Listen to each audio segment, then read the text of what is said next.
the Rangers Journal now. Hello and welcome everyone to the Rangers Journal. Something that has intrigued me for a long time has been the UEFA financial fair play side of things when it comes to what clubs can and can't spend. So we reached out to Stefan, who's going to hopefully give us some insight, more than I know anyway. Stefan, how are you doing? Good, yeah. How you doing? I'm not too bad myself. It's a sunny day here. It looks like it's a sunny day where you are. Is that right? Yep, in London. It's hot, sunny. Actually, not that hot, but quite sunny. It's not that hot. I'm looking forward to I'm going to Wembley tomorrow for the City game, so should be a nice day for the cup final. No bother. Could you just please tell people who don't know who you are, first of all, who you are, what you do, and where people can get a hold of you as well? Yeah, so you can get a hold of me really mainly on Twitter, SLBSN. My background is I was originally a lawyer, then an investment banker. I advised a few clubs, including Manchester City, in the early part of the 2000s, ending with the sale of City to Thaksin Shinawatra in 2006. So the deal before the deal to the Abu Dhabi guys. Lifelong Man City fan, season ticket holder since '82. So felt the pain over the years. Had a few Rangers kits over the years because we seem to have a bit of a connection with Rangers when I was growing up. So I remember having some of the Umbro kits. And then for the last few years, been running businesses. And just in the last sort of couple of years, via really social media, sort of got more public in really following what's going on in football finance more closely. And I've been on Talk Sport quite a lot and annoying people through things like Football Insider that do tend to misquote me in the headlines, and I think quite like the Rangers stuff. So apologies to anybody that gets the Football Insider headlines in news streams. I would urge people to actually read what I say as opposed to what the headline says. I don't have any control over the headline, and it usually is the diametric opposite of what I actually said and the message that I gave. Other Rangers links. I mean, I did send a couple of messages and had a bit of interaction with John Gilligan back end of last year when they said they wanted some independent non-exec directors. So I think I actually could do some. I think I could help on that, just in terms of being independent and having a good overview. So I did throw my hat into the ring there. It's not yet gone anywhere because there's been quite a lot of change at the top. I mean, including with John, but also more generally. But been watching, clearly watching Rangers finances as part of that overall role, and being asked to comment on it, mainly through Football Insider, less so on the Talk Sport side, who I think they have their own Scottish, because obviously Jim White's got good connections in Glasgow, so they tend to have people closer to it than me on Scottish football. So tended to concentrate on English and UEFA financial fair play. You can also find some of the pieces that I've done on that touch on UEFA fair play on Substack as well, for anybody that wants a deeper dive into, again, mainly Premier League stuff, but there is various aspects of financial fair play for the UEFA aspects as well. Well, we have some kind of connection because, and I know it's definitely not the same kind of situation, but obviously being a Man City fan growing up, you experienced a huge change to your club when you were taken over by the Saudis. If I can keep it to Rangers at the moment, we have had, lots of success over the last 150 years. Obviously, Man City also had success, but in this league, there is really two teams, Celtic and Rangers, and they, for the most part, in the history of the league, have competed for the title. We've fallen off a little bit in the last 10 years or so, it's fair to say, with one title. Am I right in saying that financial fair play has actually been changed recently, so it's not called financial fair play anymore? Is that correct? In the Premier League? I just seen the change had been from. Yeah, I mean, look, financial. I use financial fair play just because it's an overall umbrella term. I mean, there are various different schemes. So there's PSR in the Premier League. PSR is the one I was thinking of. In the UEFA, I mean, the interesting thing about the UEFA system is there is actually multiple tests within the FFP umbrella. People talk a lot about the squad cost control element, which is this percentage of your wages out of your turnover plus your player trading. But people miss out the fact that there is effectively a scheme that's similar to PSR in the UEFA scheme as well. So there's two elements. You can fail either one of them, really. Right. I mean, there is a third element just to really complicate it. But very few teams in England or Scotland would fail the third one because it's around liquidity and it's around having the cash to pay your bills as they fall due. And so it's very unlikely that any of the British clubs, because of the way the systems work in both Scotland and England, would fall foul of that particular element. But in terms of the other two, they're obviously tests that all of the English and Scottish teams need to meet. But the big twist, and we can talk in more detail about it, the big twist really, and the difference between what financial fair play used to be and what it is today is that actually the sanctions, if you fail it, are not that severe. So there's a whole raft of teams right now who are in special measures with UEFA who have effectively failed financial fair play. And it's basically a fine. And the fine isn't that significant.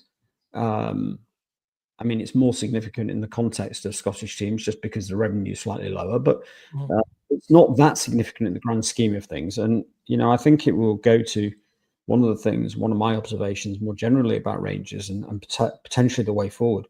It goes to what the strategy might be under the new ownership.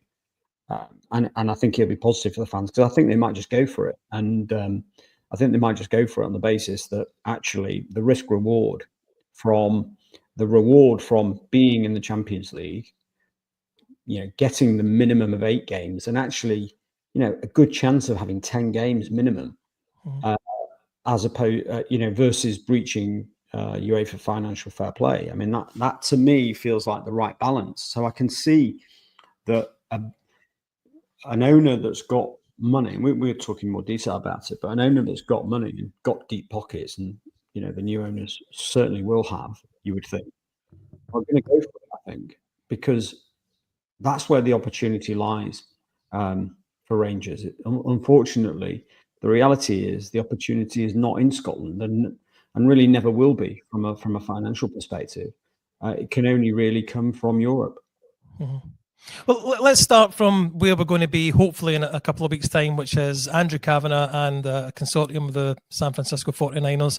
We know a little bit about the 49ers purely just because of the American football team. Do you know anything in particular or anything that might have interest to Rangers fans about Andrew Kavanagh? No, I don't know the individuals, but obviously we have seen what they've, you know, the connections at Leeds, and we do know that they are serious people, and we do know that they've got, you know, seriously deep pockets. You know, they did sell a chunk of, I don't know how it all breaks down, but they did sell a small minority that valued the 49ers at $8.5 billion just last week.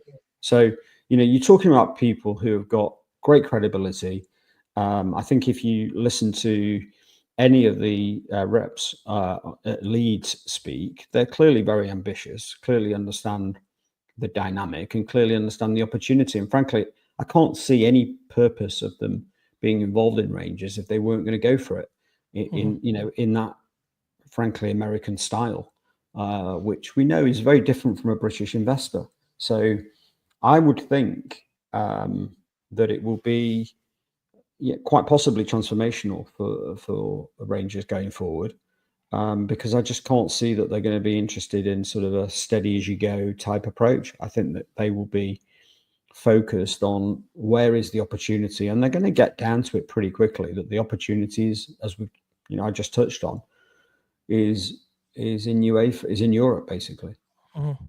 No, I understand that side of it. Let's look at the I guess the kind of not legal, but playing by the rules side of things. They come in just now.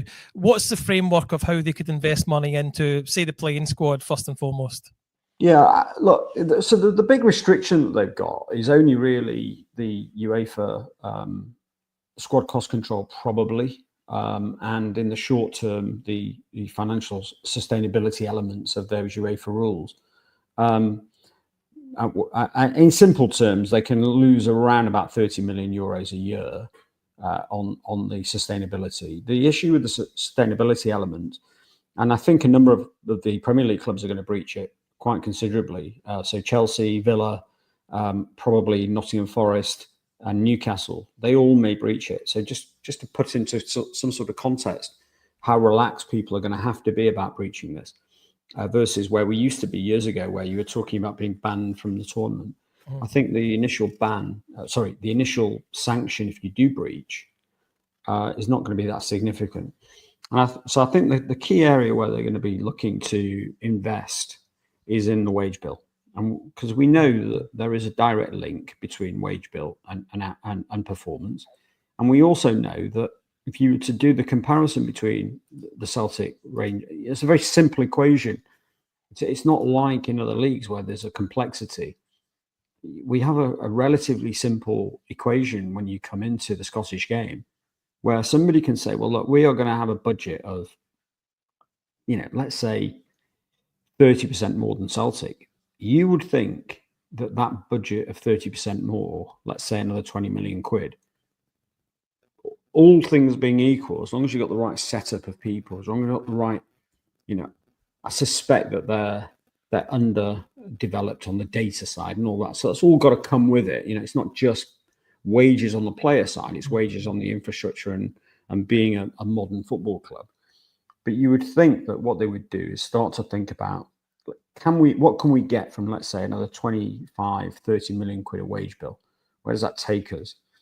And that, in terms of how that money goes in, I think they'll put it in, as probably as equity, which will not be a burden on the club, and they'll get the value of it further down the line in terms of the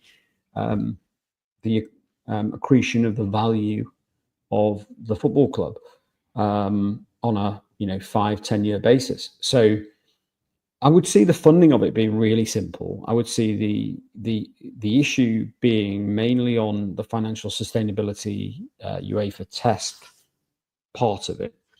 I don't think they're going to have an issue in all likelihood early on in terms of the other part of the UEFA rule, the squad cost control, because at the moment they've got broadly a cap of 70%. The way that I don't know if you want me to just touch on how that works. You effectively take the total wages of the players and the head coach. You add on player amortization. So you've got, just in Rangers' case, you've got about 60 of wages. You've got about 10 amortization. So you've got, let's say total costs around about, after you take off for the internal team. So if you've got total wages of 60, probably only about 45 of that is the players and the head coach, right? So it's about 45 plus amortization of 10, that's about 55. You've got a bit of impairment in there. I won't bore people with what impairment is, but there's a bit of impairment in. But broadly, you've got total costs around about 60 million quid for squad cost control. Then you've got revenue on the other side of about 90. And then you can then add on the best player sales profit of the last 3 years. So you can basically add on something like another 15 million quid. So broadly, you have this equation that's got 60 of costs and about 110 of that you divide the 59. You divide the 60 by about 110, which gives you around about a squad cost control of about 54%, something like that. And that can be 70%. So they've got quite a lot of capacity. Yeah. So they could probably already add, I haven't done the number, but it might be another 10 million quid on the cost side and still be fine. Now, clearly, if you're going to go another 30 million, then you've got to have more money coming in lower down. Now, we know how difficult it is to move the revenue lines at Rangers. You're almost sold out on season tickets. So if you were to go in the accounts, I was doing this earlier just to look at it. And, if you look at we can go back the last 10 years, but you're talking about 45,000 season tickets out of the average attendance of 49. Okay, so it's a very unusually high level of season ticket holders in that equation of being effectively sold out. Okay, so there's not a lot you can do in terms of match day revenue. It's already, I mean, you'll know this better than me, but it's already a high performing club on match day, and that goes, that would be the same if you looked at the whole of Great Britain. It's doing 44 million quid in the last year on gate receipts and hospitality. Similarly with broadcast, outside of UEFA, there's not that much you can do. Like the Scottish deal is never going to be worth a huge amount of money. They're doing around 6.7 million quid last year. Actually, if you're being, the reality is there's probably some downward risk there on domestic broadcast. We know that things can change. I mean, at the moment, Sky are fine, but I wrote an article about the new football deal that they've done with the Premier League. We're going to get to a point next season when there could be 1,300 games, English games only. I mean, there's so Scottish on top, but there could be 1,300 games on Sky and TNT. There is a point at which they just go, you know what, we don't need. Yeah, we don't need Scotland. And if they do that, I don't think they will. But if they did that, who else is going to pick up that deal? And we know from France how difficult it is to sell TV rights outside of the big three leagues. So, bottom line, the point I'm trying to get to is that there's probably not that much that they can do on revenue aside from Europe. They're doing they obviously can redevelop the stadium, but that takes time. Yeah. You can bring in huge rafts of hospitality seats, but it's all going to take time and investment. And I'm sure the 49ers guys will probably have that in mind. We've seen they've already got that in mind at Leeds. And they are going to be thinking like that because we know that's their approach. But that takes that's 5-10 years down the road. In terms of what you can do right now, it's all about Europe because everything else is in reasonable shape. Not enormous. Sponsorship's about 8 million quid, retail's about 12, total commercial 20. It's been around that for a while. So there's not a lot you can do there. It's really all about how much you're going to get out of UEFA prize money. And we all know that UEFA prize money is a lot dependent on which of the tournaments you're in. Conference, basically broadly neutral. I mean, even if you win it, by the time you've played all those games and got all that cost of taking, 35 people around Europe, that none of that's cheap.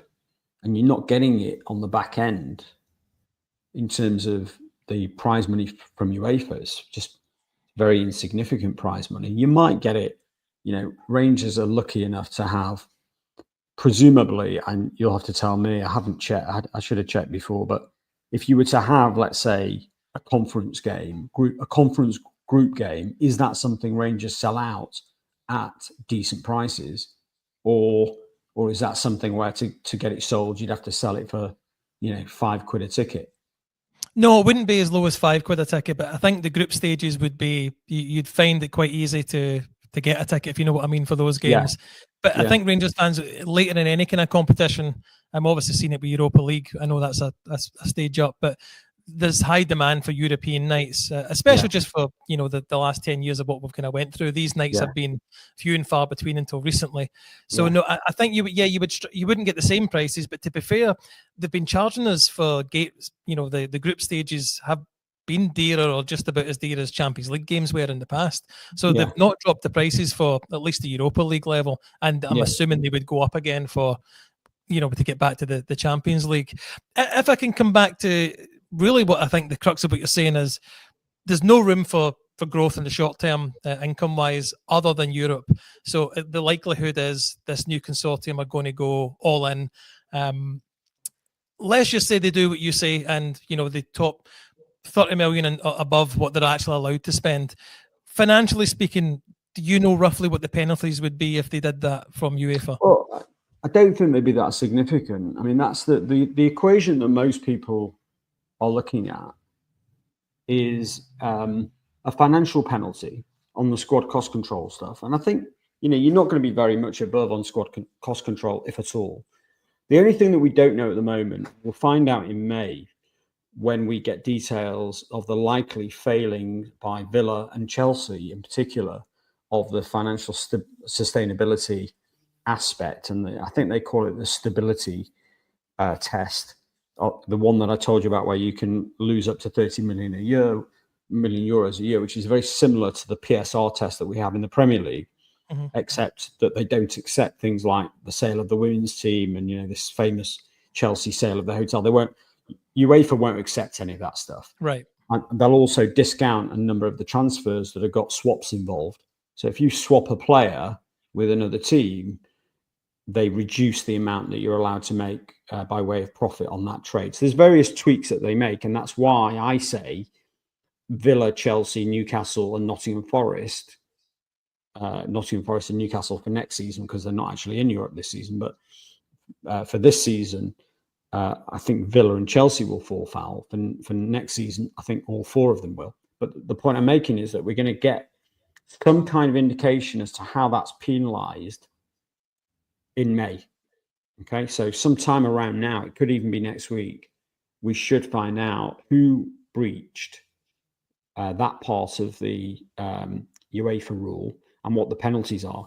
And the reason that it's not clear is because on the squad cost control failings, it tells you in the manual what the penalties will be. It's like a percentage, depending on how far you breach and whether it's your first breach or a subsequent breach, it tells you what percentage. And they're pretty low and insignificant if it's only squad cost control.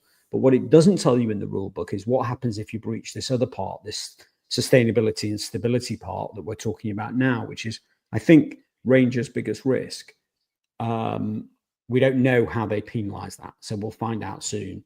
Right. But I still don't think it's going to be that significant. I mean, UEFA has shown themselves, I think after the PSG situation that they had, in particular, where they went after PSG and City, we know City were prosecuted with a 2-year ban, which was then overturned. And around the same time, they went after PSG as well.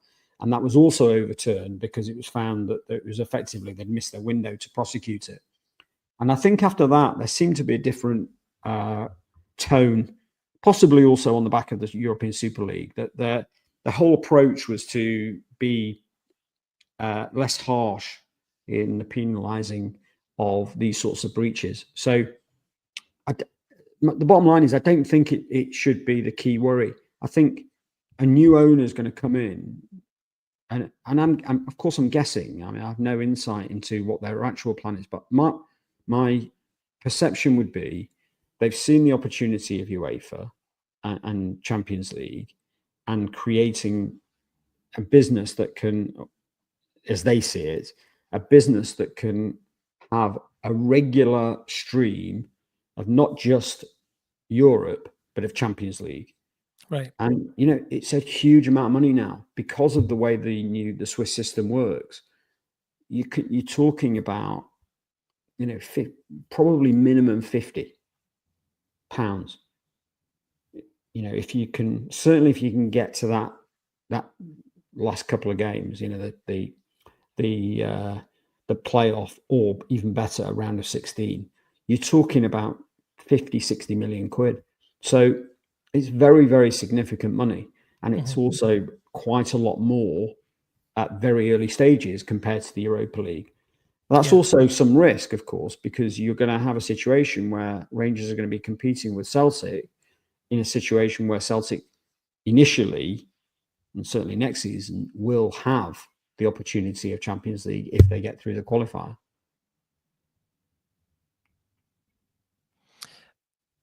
So I just lost you for a second there, Stefan. My apologies. We have a qualifier as well, but I think we've got 3, I think, to get into the Champions League.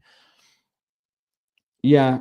Can you that's a Can you side get the issue. Champions League from second? Is that? I thought it was Europa League. We've got to qualify. It's not a Europa League second place, no? No. It's right. Unless I'm mistaken, but no, I believe it is. I don't know. I did see. Let me just have another look. I mean, you would know whether you're on course.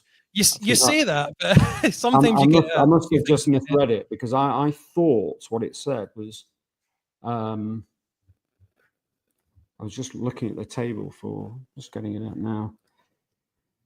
So Champions League qualifying round 2. Yeah. So you've got that's qualifying round 2, qualifying round 1, and the playoff you've got to get through. That's correct. Yeah. And if you go out, if you lose the qualifying round 2, you go into Europa League qualifying round 3. So, none of it sounds good from finishing second. I'll be honest, Stefan. It's well, not. To be honest, look, you would think that if what we're talking about is being able to compete in the Champions League, you should be winning those games. I mean, the wage bill that Rangers have on a, if you were to look at a pan-European basis, the wage bill there that Rangers have should be able to get through the 2 qualifying games. That should be able to compete with those teams. You underestimate our recruitment policy the last few seasons. Well, I know, and that I did want to just touch on that, because I think that is the other part of the strategy that has to be there, and should come with with more spending.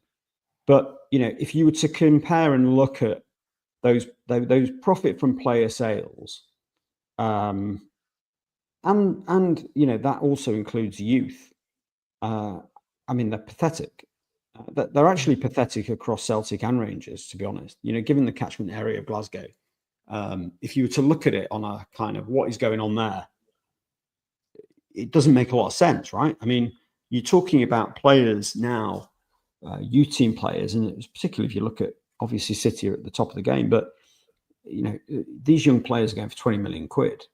There's absolutely no reason why players shouldn't be coming through from the youth side, coming into the first team, being sold on for profit. But if you were to go, I mean, the last 10 years, Rangers have done a gross profit from player sales of 50 million quid. I mean, it's just not good enough, and the new buyers are going to look at that and go, that is an immediate area that can be completely transformational. Yeah. Because I think what they're probably going to be thinking about is, if you look at a league like Portugal, and you look at what the Portuguese teams have done, the biggest teams there, and it's a similar league in some ways to Scotland, in that it's got a few more. It's got, I think, 3 dominant teams as opposed to 2. But the fall off from that 3rd team to the rest is huge, very similar to Scotland. I mean, some of those teams in the Portuguese Premier, whatever it's called, the scale is extraordinary. Really, really, really small clubs. So once you get below Braga, I think it is, and you can look at all this information on, there's a UEFA landscape report that's available, which goes through, it's got a lot of data about how the European picture looks beyond the biggest teams. So what does Scotland look like compared to Portugal, for example? But the point I was going to make, that if you look at what's happened in that league, and the players that come out of that league and go into other leagues, and the money that's made by Benfica and by Porto and by these teams and Sporting, I mean, it's extraordinary. I mean, they make 50 million quid in. Some of these teams have made 100 million euros in a single season. I mean, and we're talking about Rangers making 48 in 10 years. So it's really just not good enough. And if you look at Celtic, at least Celtic have done 150 million quid over the last 10 years. And that makes an enormous difference to what you can do. And it's not just from an operational perspective, but it's also in terms of the way that all of the financial fair play systems work. No, it's certainly not something that we haven't criticised, the club and the training facilities. We've got a fantastic training facility that we bring new signings in and show off, and everyone's taken aback by it, but it doesn't produce enough. We have maybe Nathan Patterson a couple of years ago going to Everton, for example. Calvin Bassey, who although didn't come through our youth system, we sold him for decent money to PSV. I do think they'll also. Ajax, I'm afraid. Sorry, I'm wrong. Yeah, team. no. Ajax is obviously the pinnacle, but and Holland is another good proxy for these sorts of leagues. But, you know, I do think that there will be an opportunity as well on a multi-club basis to be saying, well, you know, who are the players that you can pick off from? I mean, I don't know how connected they're going to be, right? Mm-hmm. But there's likely to at least be an insight into who are the players you can pick off that have not made it at Leeds that could make it in the Scottish League, and then you sell them back up. Can I stop you, or not stop you, but can I get you to elaborate on that? If that was something that new owners could look at with regards to Leeds and Rangers being kind of connected that way, does that help in any way with financial fair play? No, it's a complexity actually, rather than a help, but there's a relationship. And, you know, so I think you look at it away from the financial fair play aspect. There's quite possibly a UEFA issue if they're too connected, because we've seen that with numerous clubs, with United and Nice, with City and Girona, and with Nottingham Forest and Olympiacos. So there can be issues there. So put it to one side from a UEFA and financial fair play. I just think that the opportunity is about relationships and about know-how. And if you look at, I mean, Leeds are a good example. If you look at how Leeds have scouted, bought and sold, actually, Leeds did something like £120 million of sales last year. They've got profits coming in this season from Archie Gray, probably 40. May sell another player before 30th of June. So they're a club who have managed to generate excellent money, both from signings, you know, bringing a signing in, playing them for 2 years, moving them on, and also from their youth system. And that's really what they've got to replicate. I mean, you know, the whole setup at Rangers, I think, if you look at the quality of the people that have been brought in at senior levels, even before the change of ownership, Patrick Stewart and Felwell, I mean, all of it points to them being clearly fully aware of these issues, and actually having the tools to do something about it. You know, you're talking about, they brought in this, you know, almost the best quality people you could possibly have hoped for, given the current situation of the club. I would say that's off the field. I know, you know, I don't watch Rangers, I don't watch Scottish football, I have to admit. You know, I saw a bit of the Europa game, but Europa Conference game. But you know, I know that they're disappointing on the field, but I think when you look from the outside and go, well, who are the people that they brought in to improve the whole kind of proposition? I don't think you can argue with bringing in Patrick Stewart in particular. You know, it's a really good hire. You know, incredibly experienced guy. Probably quite unlucky actually to be out at United given the situation. You know, sort of, if he hadn't have taken the CEO role, he probably would still be there as the GC. Right. When teams look at the money that can be made for the Champions League, there's something that seems to be, there's definitely a ceiling when it comes to how much you spend, you get as far as, we mentioned earlier on, that there's an element of how much you spend, that's how far you really go in the competition.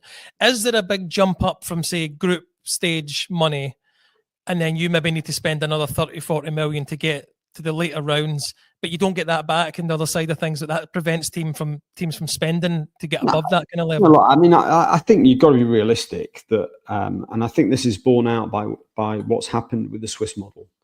I was listening, or I was reading something yesterday. It talks about how there was very little surprise from a kind of financial perspective in the last 16 and even less in the last 8. Okay, so you got to be realistic. The chance of with a 60-70 million wage bill, the chances of Rangers being in that last 16 or last 8 are really slim, and you just got to accept that, you know. And you're missing out on, clearly each one of these games is like, you know, starts off at 15 million to get into the I mean, I can get the numbers up on as I'm talking, but the United did a very good side by side on it actually in their accounts. If anybody wants to have a look at how each round works, Manchester United's accounts go through this in some detail, which I'll try and get on as I'm talking. But the bottom line is you have to accept that it's very unlikely to get to those later stages. And then you're concentrating really that spend on maximizing the 8 games in the group stage and trying to get into the playoff at worst. And remember, the playoff comes if you finish 8th to 24th. Yeah. I mean, it's not that difficult to get to that point. So if you look at those teams at the bottom end of the, that were in there, I mean, Celtic were one of them. Club Brugge were another one. Sporting have not got materially higher wage bill. Brest got there as well. Feyenoord got there as well. And it's all completely achievable to get into that group below 16th for Rangers. And so then you're looking at can you get through the playoff game? Well, clearly the playoff's going to be a very challenging game. So you probably, all things being equal, you're probably not going to get through that game.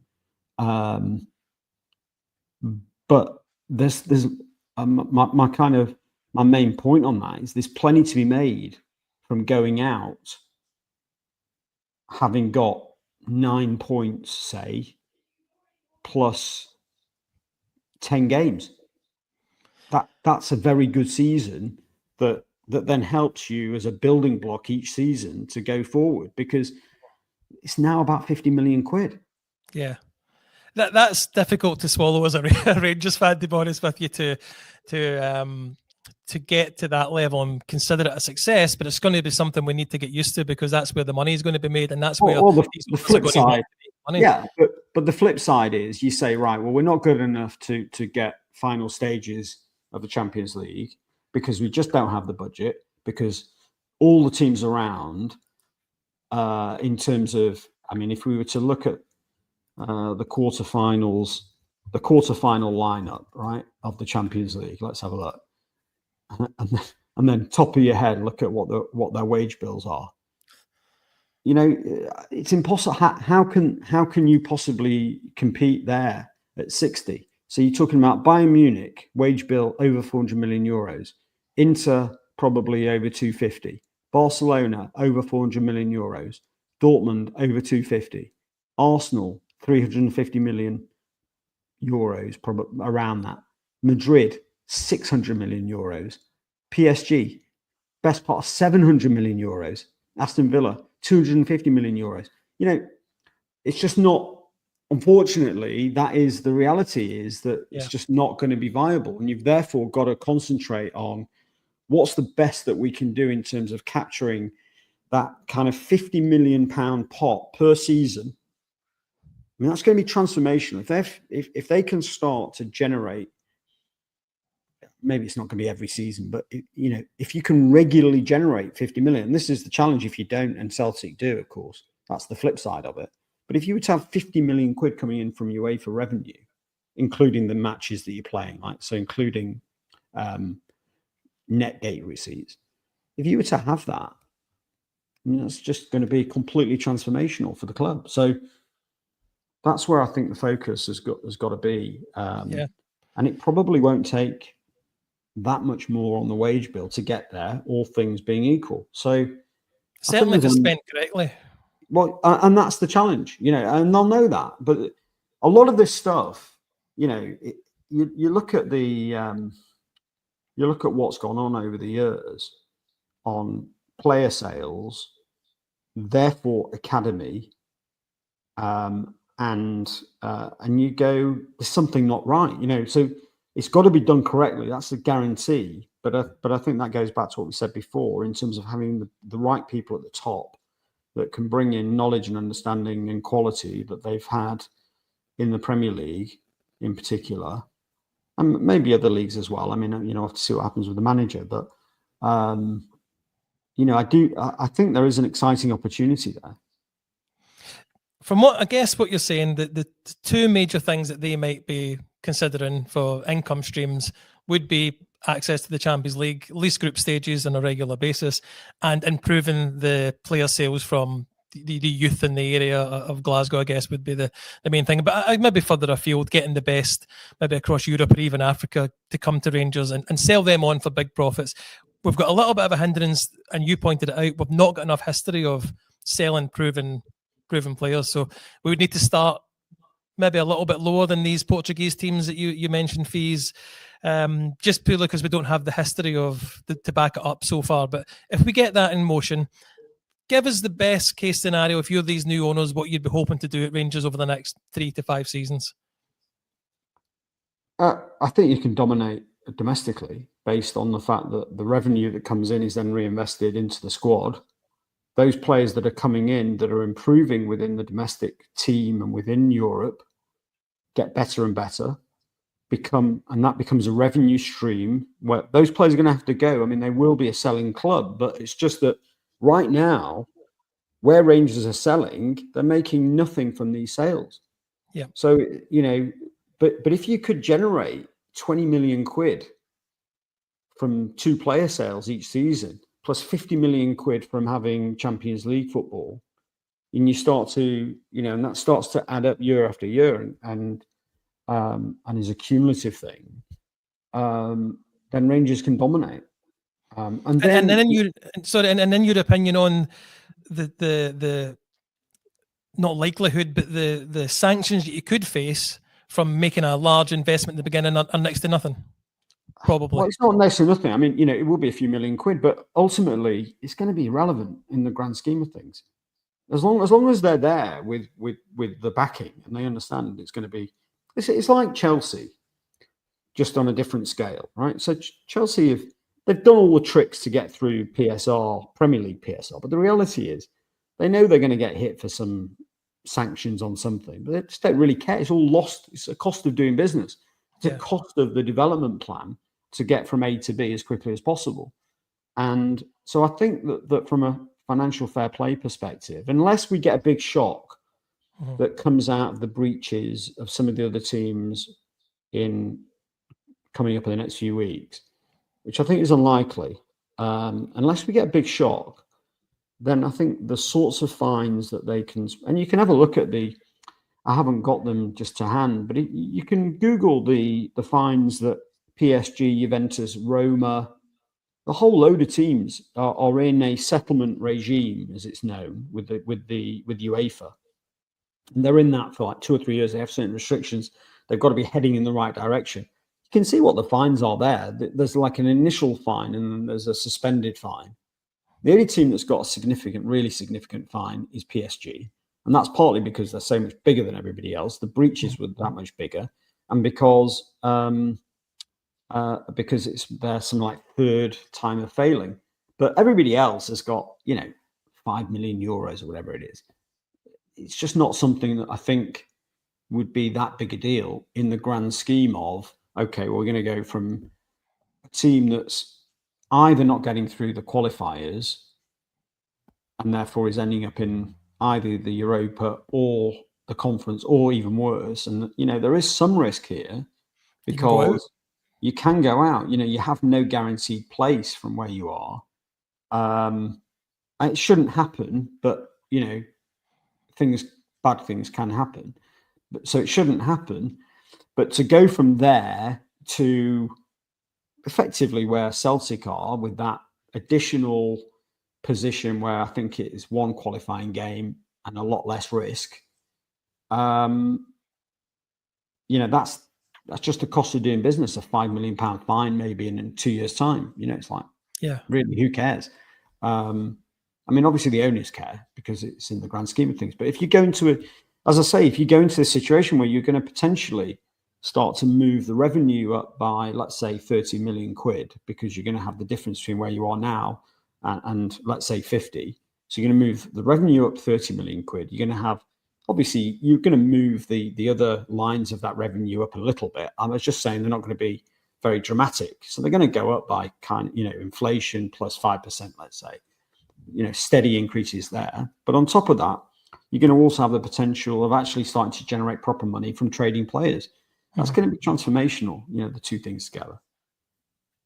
No, it sounds, to be honest, Stefan, when I came on, I was expecting you to tell us we're going to be limited with what we can spend because of the last, certain amount of years history of accounts. So the owner's hands are going to be tied, and it's going to be a bad couple of seasons as you try and slowly grow.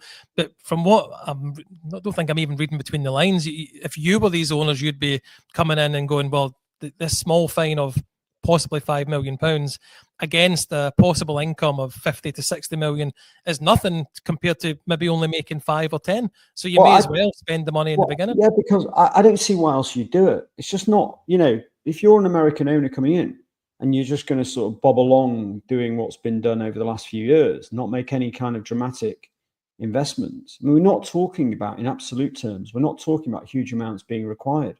We're talking about relatively small amounts being required on an annual basis for the wage bill, right? That's the key starting point, and also to bring in some additional players. But if you're not going to do it, what's the point in the acquisition? I don't really get it. I mean, what's gone on over the last 10 years is not really, it's viable just, Rangers will always be a big club. It's not a very exciting asset to own for a new owner. I agree. They must have a plan. They must have a plan for going from A to B. And it can only start with investment. It's not going to come through because, as I say, there's no domestic deal here. The domestic deal is not going to save them. They're already maxing out the size of the stadium and the number of season ticket holders.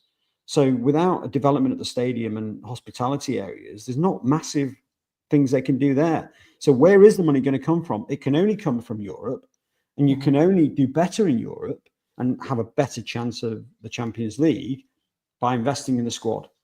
Yeah. And of course, they cannot fail to have noticed the lack of player trading profits. I mean, it's really quite pathetic over 10 years. Yeah, no, I agree. It's like, it's nothing. Even if, to be honest, if you go before 2022, every year was basically a zero. Mm-hmm. So all of the 50 is basically over the last 3 years. So it was actually even worse. I mean, it was 10 years of literally nothing. Yeah. I mean, the circumstances around that, we weren't in the Premier League for. I get it. I do agree with you that it is pathetic. Stefan, I know I do have to go, but where? I was going to say you're right. You said you'd give me half an hour, but up to 50 minutes. I really appreciate it. You did a bit of research before coming on today. Is there anything I've not asked you, or anything you feel was important that we've not touched on yet before you head off? No, I think we've covered all the main bits. I mean, you probably I probably missed things, but that's my view on it. Having looked at it a few times over the last few months and being struck by some of those key points we've discussed. But Europe has to be front and center for the new ownership. And the one last thing I was going to say is we've, in a few interviews we've done with people who maybe know the 49ers or in the side of things, have focused on the improvement to Ibrox, the capacity increase and the things round about the stadium.